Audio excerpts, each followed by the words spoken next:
This is a Squiz Kids podcast.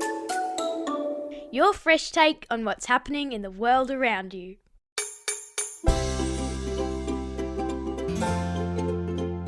It started 2,000 years ago. Today, Americans spend $500 million on it just for their pets. And every year, more Australians get into it. This is your Squiz Kids shortcut to Halloween, the podcast where we dive into the who, what, when, where, why and how of the big news stories. I'm Amanda Bauer. And I'm Bryce Corbett. More than a quarter of all Australians celebrate Halloween, and we're guessing many of them are kids. It's hard to resist a holiday that involves getting free lollies, Bryce. Sure is. And today we're going to take you through where Halloween comes from, why people dress up, and what the traditions of Halloween are all about. Listen carefully, there's a squiz at the end. Where? So, Bryce, I've heard a lot of people complaining that they don't want Halloween to be celebrated in Australia because it's a sign of us becoming too Americanised. But Halloween didn't start out as an American holiday, not by a long shot. Oh, so where is it from? Well, we'll need to get into our time machine and head back 2,000 years to ancient Ireland, Scotland and the Isle of Man. Cool. Right about this time of year, the ancient Celtic people who lived there would celebrate the end of summer, the end of the harvest and the beginning of winter with a festival called Samhain. Ah, I always thought that was pronounced Samhain. I mean, that's how it's written, Samhain. Yeah, it's a tricky one. Everyone give it a go. Samhain. Samhain. Samhain marked the beginning of the cold, dark time of year, and the ancient Celts believed that on the night between October 31st, which they thought of as the end of summer, and November 1st, the beginning of winter, ghosts would come and visit.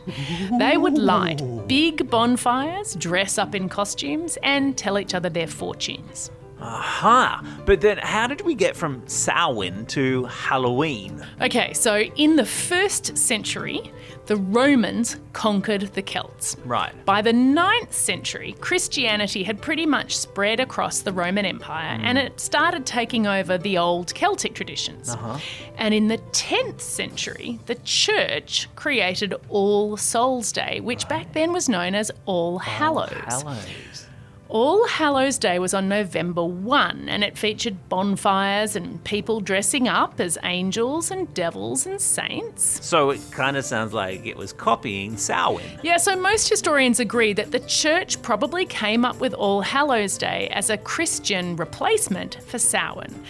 And then the night before All Hallows Day was All Hallows Eve, and that became known as Halloween. Right, so Halloween really started in Ireland and Scotland. Yep, and don't forget the Isle of Man. Of course. It was only when Irish immigrants flooded into America in the 1800s that it became so popular there. But it definitely didn't start as an American holiday. Now, when I think about Halloween in America, I think about the fact that people spend billions of dollars every year on costumes. So why is dressing up so important on Halloween? Why? So Bryce, remember that the ancient Celts lit huge bonfires and wore costumes for Samhain? Yep, sure do. Okay, so they dressed up in animal skins. They would sacrifice animals and some of the crops they'd just harvested to their gods in the hopes of having a safe winter and a good harvest the next year. But as the Christian influence spread, people became afraid of the ghosts that were said to be roaming on All Hallows Eve. And they kind of dressed up as a way to disguise and protect themselves from the ghosts. Oh, to disguise and protect themselves from ghosts. Cool. And then, starting at around the 16th century, people began to do something called mumming and guising in What? Scotland and Ireland. Guising? Hang on, that sounds a bit like disguising. Yeah, that's exactly right. And mumming meant performing. So groups of people would wear disguises or costumes, and then they'd go from house to house performing songs or poems in exchange for rewards of food. Ah, right. So, mumming and guising sounds very much like trick-or-treating. Yep, you're a smart one, all right. So, Halloween costumes didn't start in America either. Definitely not. But just as most things in America are bigger than anywhere else, they have definitely made it into a thing. Sure have. Americans spend the equivalent of $4.4 billion with a B dollars on costumes every year, Bryce. Wow. And they spend $500 million every year on costumes for their pets. What? That's nuts. Squizzy the news hound isn't quite sure what to make of that. Now that I've learned about the history of Halloween and costumes, what can you tell us about some other Halloween traditions? What?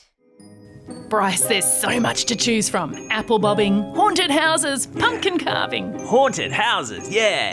All right, so the first haunted house that existed to make money was in England, and it opened in 1915.